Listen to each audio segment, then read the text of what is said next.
بسم الله الرحمن الرحيم الحمد لله رب العالمين وصلى الله على سيدنا محمد وآله الطاهرين لا سيما بقية الله في الأرضين. In the name of Allah, the Compassionate, the Merciful. This is the session 14th related to lesson 11 of the book Philosophical Instructions. The title of the book is of this lesson is Introduction to Epistemology. In the next 10 lessons, we will focus on issues related to epistemology or theory of knowledge. First of all, we should know what is the significance of epistemology or theory of knowledge, or in Arabic, ilm al-ma'rifah.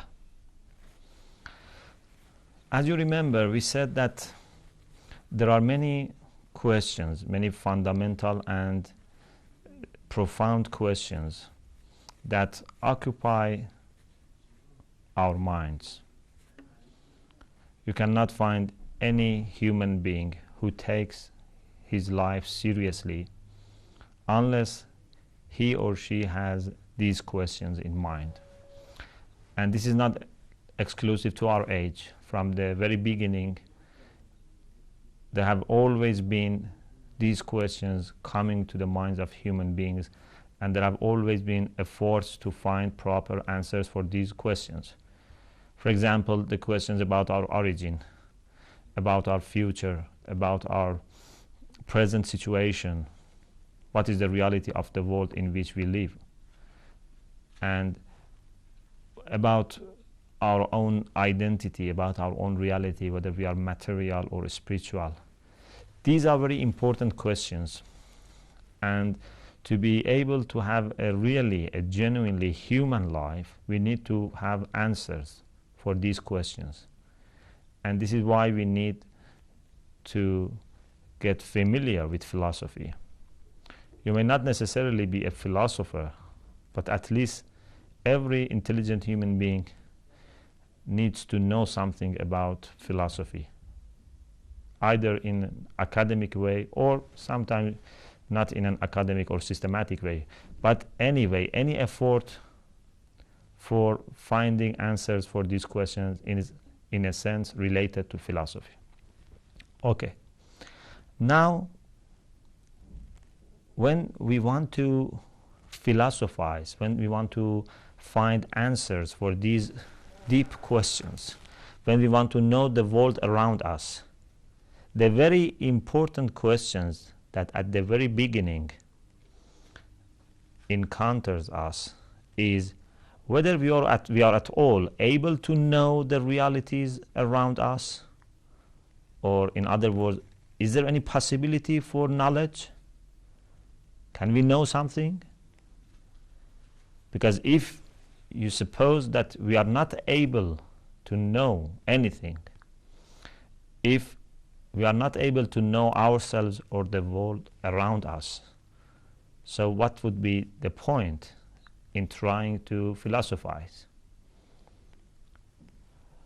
This is why it's very important, before entering any ontological discussions, any discussion about being qua being, to first settle important questions in epistemology about the possibility of knowledge and about different ways to come to knowledge.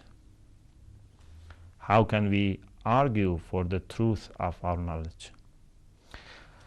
So, as you see, logically, we need first to discuss epistemology or theory of knowledge, and then we can enter into the main body of philosophy. Regarding epistemology, there have been people in the West, especially in the modern age, who have had serious doubt about the possibility of knowledge in general, or about, for example, rational knowledge. And these people have caused a hesitation, a serious doubt among many Western thinkers about the possibility of arguing rationally for the truth of something. And we gradually will get familiar with these ideas. So I think there remains no doubt about the significance of epistemology. And anyone who wants to study philosophy must first of all settle this question in his mind, whether he is able to know something or not. If the answer is positive, if we say that we can know something as reality, we can know the world around us, then we can start our efforts to actually philosophize and enter into the philosophical studies. After this, the author continues the discussion with a glance at the history of epistemology. Epistemology as a discipline, as an independent field of study, is not very old, like many other sciences.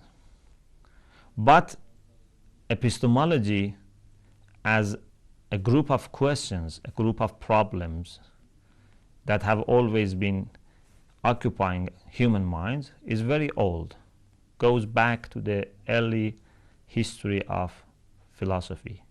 Maybe you cannot find any age in which there were no philosophical questions and certainly epistemological questions.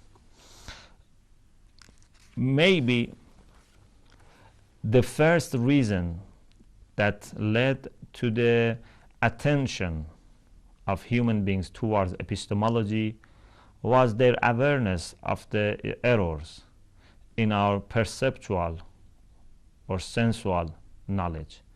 I mean the knowledge that we receive by our perceptions, like by, for example, seeing or listening. These perceptual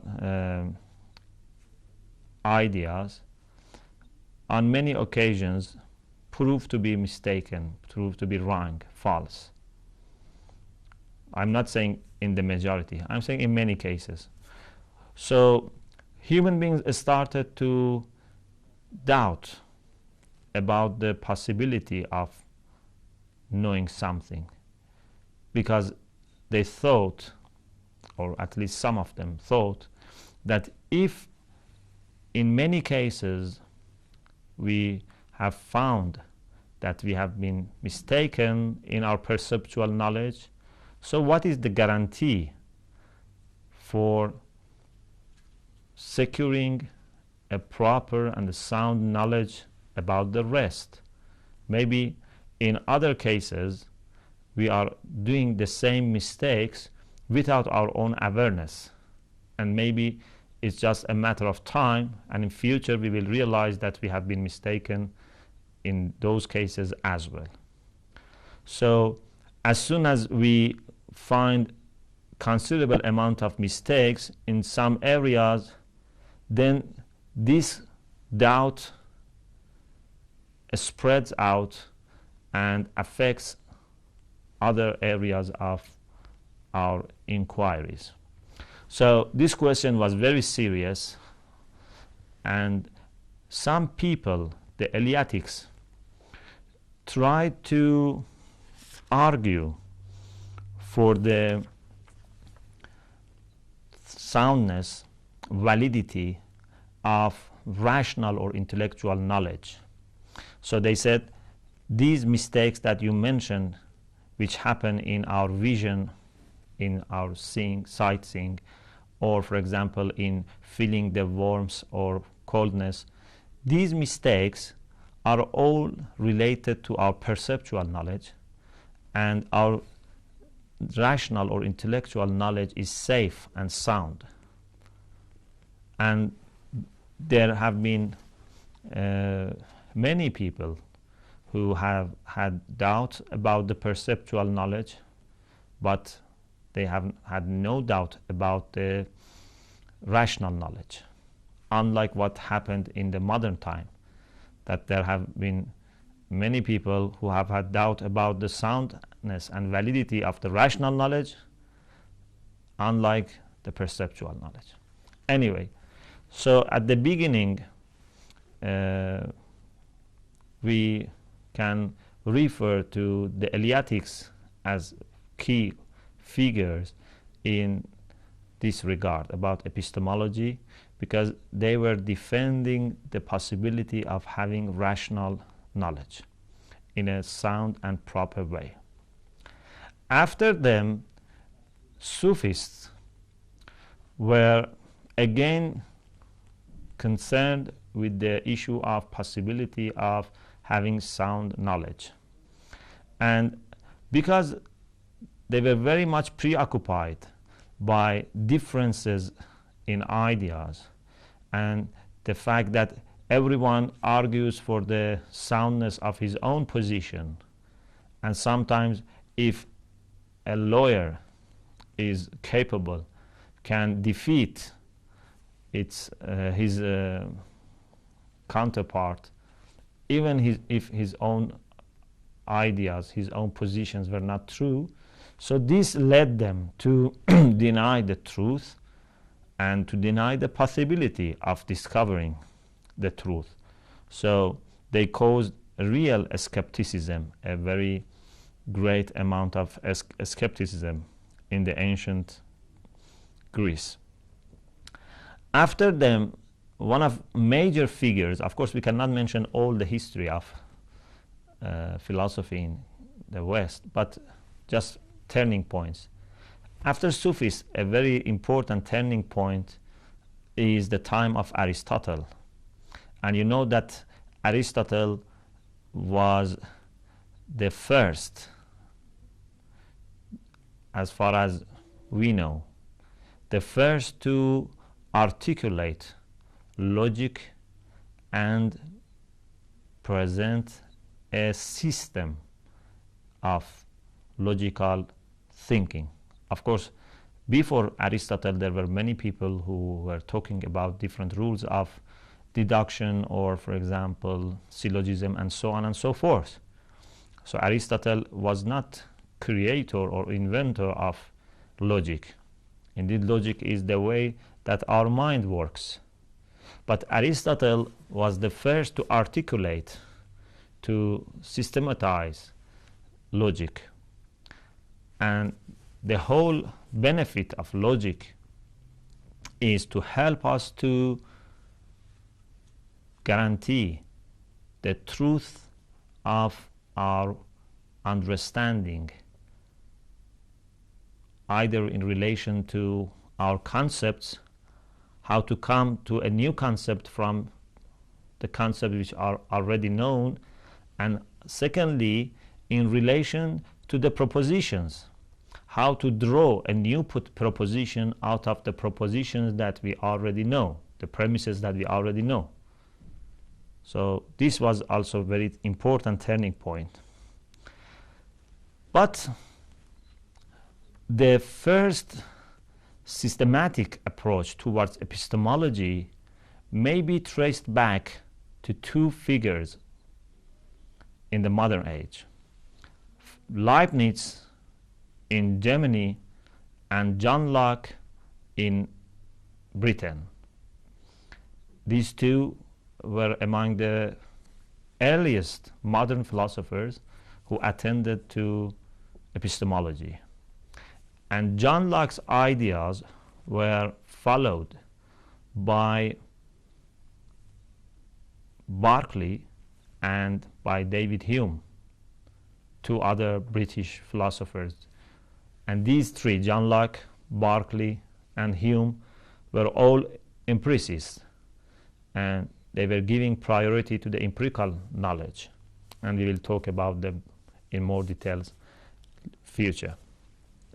So you see that how there have always been people who have been attending towards epistemology, but at the same time, epistemology as an independent discipline, we can say, is not that much old. It at most goes back to the time of people like Leibniz and John Locke, and this is something like, for example, 17th century. The issue of epistemology was also followed up by other philosophers. The same trend of empiricism was also followed by positivists and then by new positivists or logical positivists, of course, each in its own way. And there were also people who were not categorized, classified under the title empiricist, but they were very much affected by the ideas of the empiricist. Like, for example, Kant. Kant is considered as a rational philosopher, but he was very much influenced by the doubts raised by David Hume, and he could not escape ultimately from those doubts. So Kant tried to evaluate and assess and criticize the power and the scope of our intellect, our reason, and our rational knowledge. But in the end of the day, the only conclusion that he could get was to say that by our theoretical reason, we cannot have any sound philosophy, any sound metaphysics.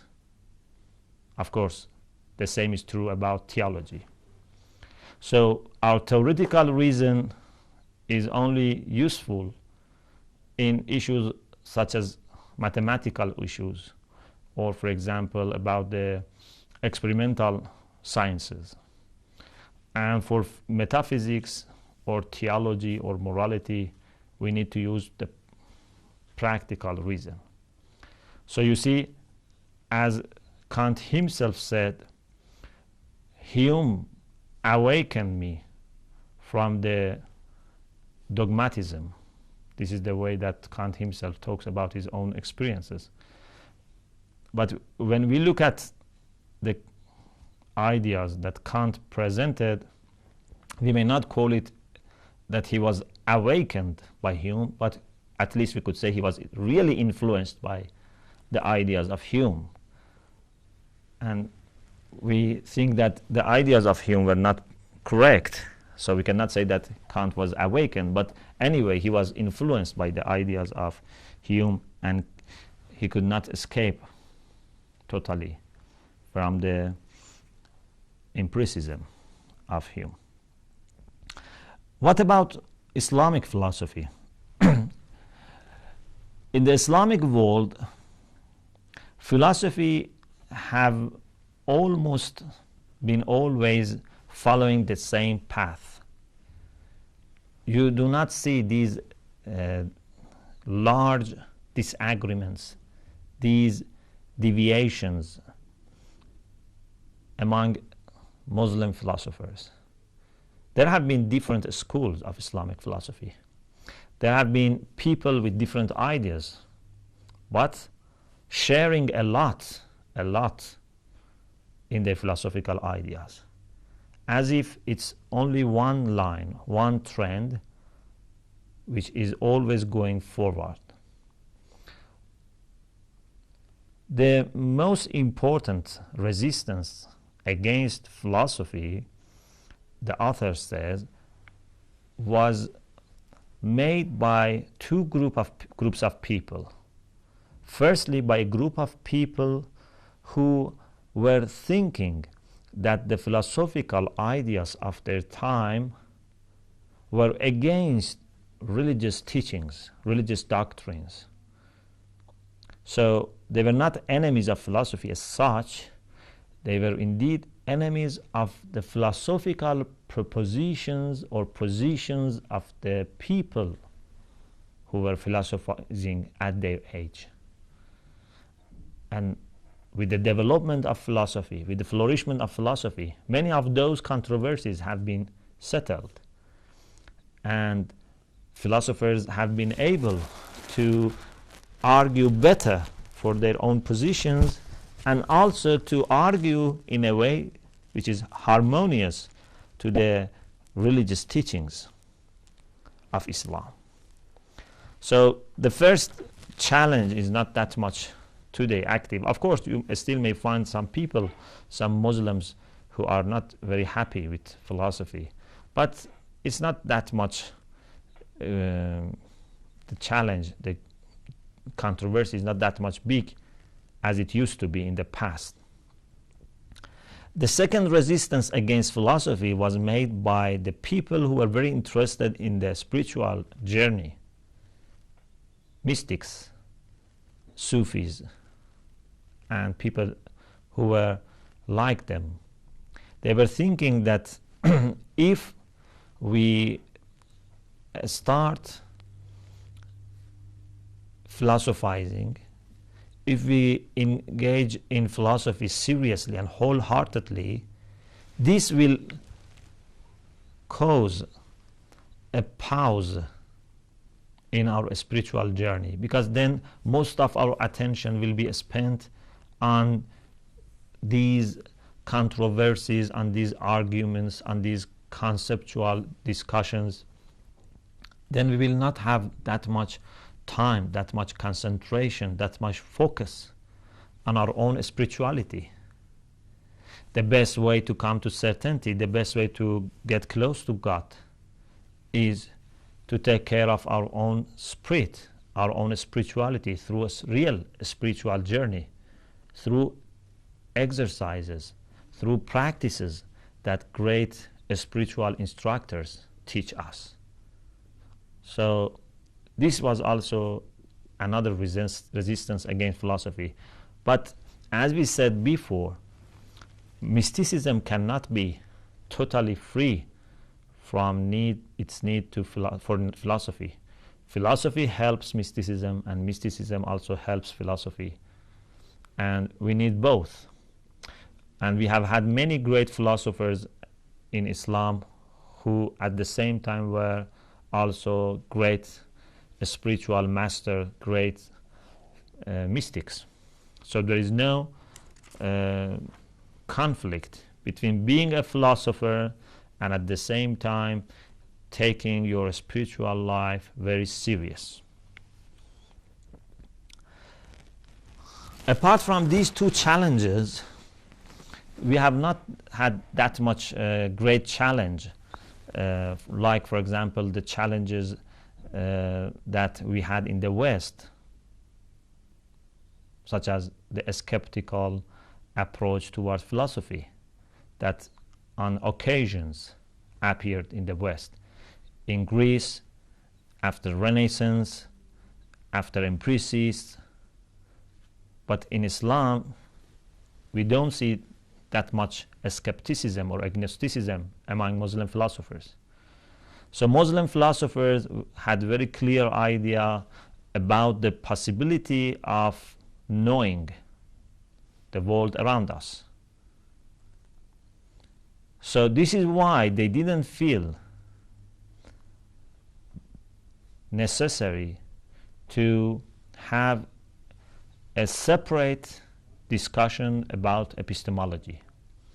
Sometimes they discussed one issue in, for example, their discussions about existence, like for example the discussion about mental existence, al-wujud al-dhihni. Sometimes they discussed some epistemological issue when they were discussing about soul, about the nafs, and so on and so forth. They didn't feel that it's necessary to combine all these separate discussions about epistemology in one place and present a system of epistemological positions. Why? Because there was no need for that. But now, in our time, in our age, because there have been so much controversies about epistemology, there have been many differences about the possibility of knowledge. So the author suggests that we should try to put all these questions together and to develop an Islamic epistemology, and then go on studying other aspects of philosophy, the conventional or ordinary discussions of philosophy, like discussions about existence, about different sorts of existence, and so on and so forth. So this is why in this book, after the first 10 lessons that we had, now we will have a second set of 10 lessons on epistemology. The first question here is, what is the definition of epistemology? And before defining epistemology, the author says that we should know what is the meaning of episteme, what is the meaning of knowledge. There are many, many different definitions of knowledge, or al-ilm. Not because there are controversies necessarily, but because there are different sorts of knowledge and different usage of the term al-ilm, or knowledge. But here, what we mean by knowledge is a very general concept. We mean by knowledge all sorts of knowledge, whether it be a knowledge by presence or a conceptual knowledge. Because inshallah we will see later that sometimes when I know something, it's because an image of that thing is present in my mind. For example, my knowledge about my friend is because an image of my friend exists in my mind. Of course, by image we mean abstract image, spiritual image, like film. But in cases when we know something about ourselves, about our abilities, about our feelings, or even about our creator, our knowledge may be not through images. It may be because the object of our knowledge is present with us. So my knowledge about myself may be through some concepts, maybe through image of myself that exists in my mind, or maybe direct, immediate, and that is what we call it knowledge by presence. So when you have a knowledge about yourselves, you don't need to use concepts necessarily. And when we are, for example, faced with difficulties and wholeheartedly we feel the presence of God, again, we may not need any concept to intermediate between us and our Creator. We may have direct and immediate knowledge of the object of our knowledge. So we have knowledge by presence, which is very much discussed in Islamic philosophy, but very, very rarely in Western philosophy. And many people are not familiar with this concept. And we have conceptual knowledge, which is through the existence of image of the object. And this in itself can be in two ways. Sometimes the knowledge is a particular knowledge, so you have the image of that particular in your mind, like image of your friend in your mind. And sometimes it's in a universal way. So instead of having the image of a particular or of an individual, you have a universal concept, like for example a knowledge of a human being.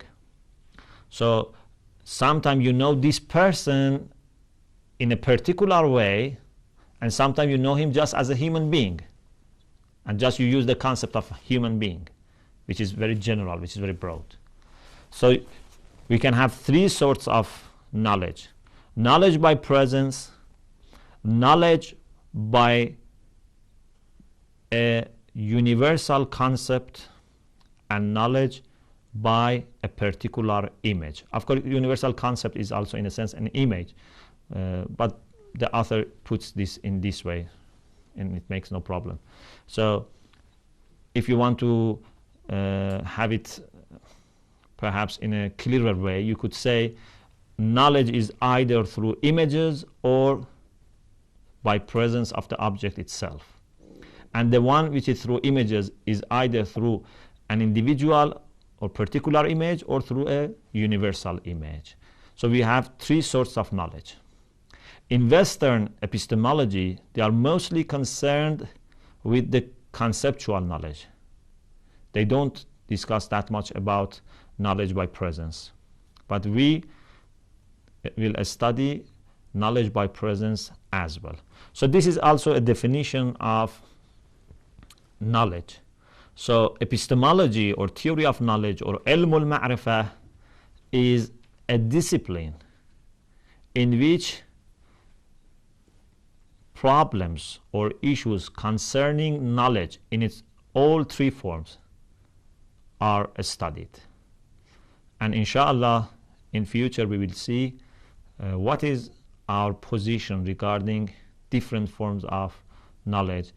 What is our position regarding the possibility of having safe and sound understanding of the objects of our knowledge. So if I want to summarize our discussion today, I said that there are many important questions for which we need to study philosophy. But before doing any philosophical inquiry, investigation, we need first to know whether it is at all possible to know something or not. So this is why epistemology is very significant and very important. And before doing any metaphysics, we need to settle epistemological questions. And then we talked about a very, very quick review of the history of epistemology. And we said that in Greece, there were some people who raised serious doubts about perceptual knowledge. Then the Eleatics tried to defend rational knowledge. Then there were Sufis who had raised doubts about all different forms of knowledge and indeed about the truth. And then there was Aristotle who articulated logic.